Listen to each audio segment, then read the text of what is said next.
खून के बदले खून, ये किसास क्या होता है जिसके तहत निमिषा को बचा पाना अब मुश्किल हो जाएगा?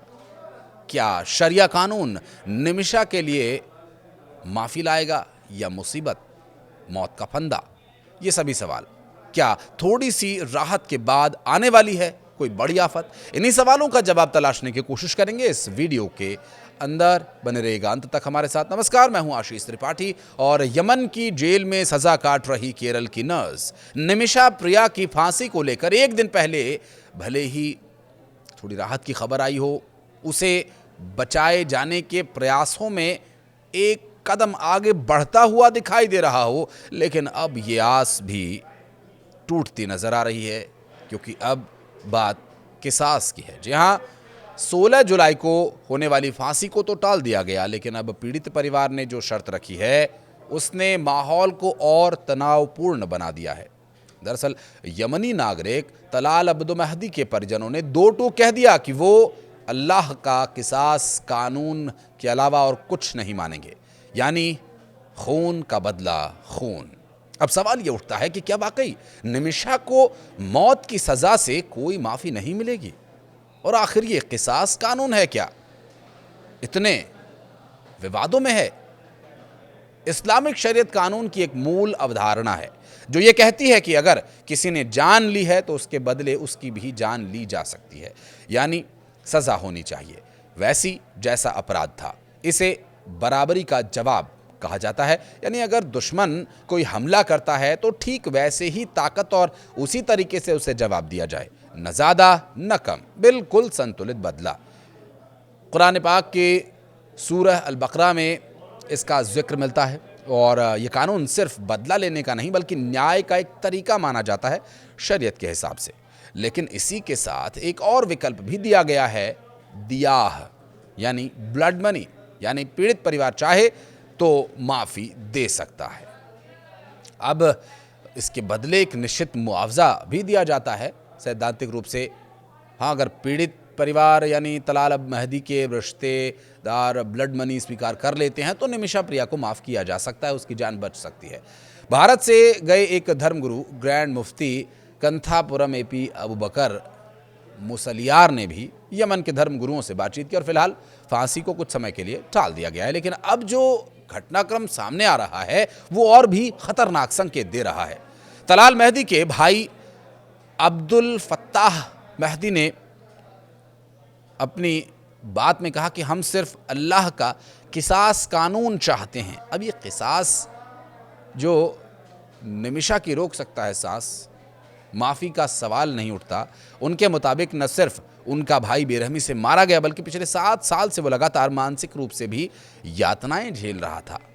भारत सरकार ने इस मामले में राजनयिक स्तर पर प्रयास किए हैं और साथ ही कई सामाजिक संस्थाएं और वकीलों की टीम भी यमन में सक्रिय है और हाल ही में ग्रैंड मुफ्ती के हस्तक्षेप से कुछ राहत जरूर मिली है। लेकिन जब पीड़ित परिवार खुद सामने आया और किसास की मांग करने लगा तो स्थिति और ज्यादा नाजुक हो गई।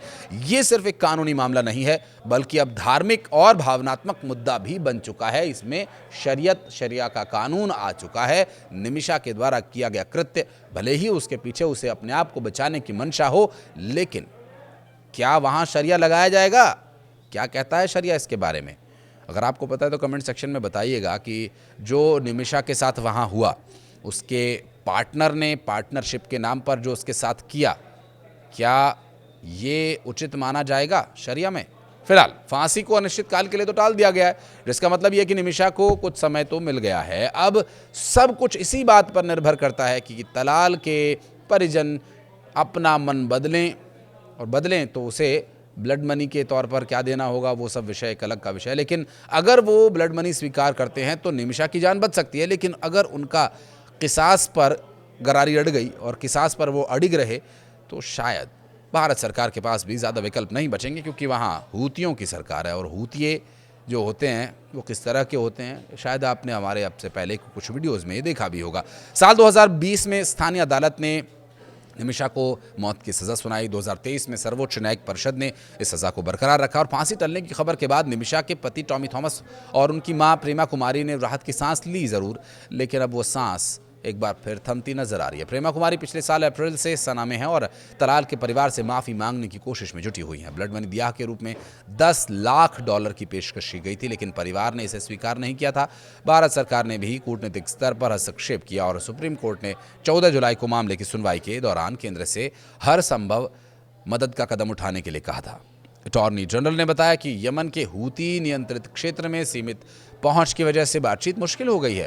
फांसी टलने की वजह से अभी स्पष्ट स्थिति नहीं है कि किस वजह से टली है फांसी, लेकिन ये माना जा रहा है कि अंतर्राष्ट्रीय दबाव और तलाल परिवार से बातचीत की संभावनाओं ने इस फैसले को प्रभावित किया है। और ये घटना भारत के लिए ज़रूर राहत भरी है, लेकिन अब नई तारीख की घोषणा तक निमिषा के परिवार और समर्थकों की चिंता बनी रहेगी।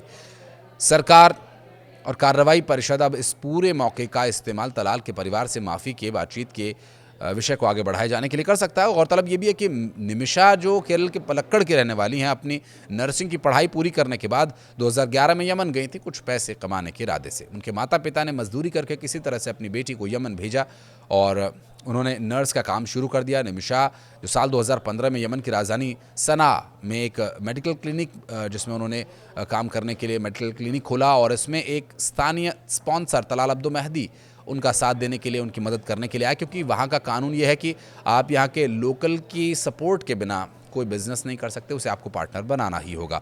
और इसे 1 साल पहले उनके पति और छोटी बेटी 2014 में आर्थिक तंगी की वजह से भारत लौट आए थे और यमन में निमिषा की ज़िंदगी धीरे धीरे धीरे धीरे जहन्नुम बनने लगी थी। यमन में उनकी ज़िंदगी भयावह हो गई थी और इसके बाद उन्होंने अपनी ज़िंदगी को अंधेरे से बचाने के लिए जो किया उसकी सज़ा अभी वो भुगत रही हैं और उनका परिवार भी।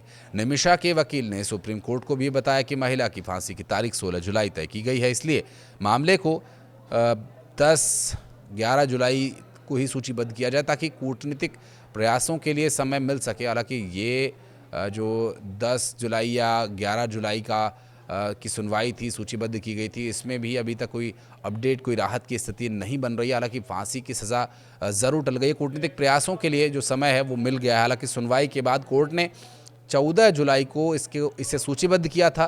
फिर इस मामले में अब आगे जो सुनवाई हुई 14 तारीख को, उसमें भी कोई अपडेट ऐसा नहीं आया। ना तो परिवार ब्लड मनी के लिए माना और ना ही फांसी को आगे मुकर्रर करने के लिए कोई डेट दी गई। संवेदनशील ये मामला हो चुका है। ऐसे में निमिषा प्रिय की फांसी अब किसी तरह से रोकी जाए, उनको जो सजाए मौत दी जानी है उस पर भारत की भी नज़र है। विदेश मंत्रालय निमिषा की सज़ा को रोकने की या कम करने की हर संभव कोशिश भी कर रहा है और इन प्रयासों का सफल होना कब तक संभव होगा ये तो कह पाना मुश्किल है, लेकिन शरीयत के हिसाब से किसास या दिया, ये आप चुनकर बताइए अपने विवेक के अनुसार।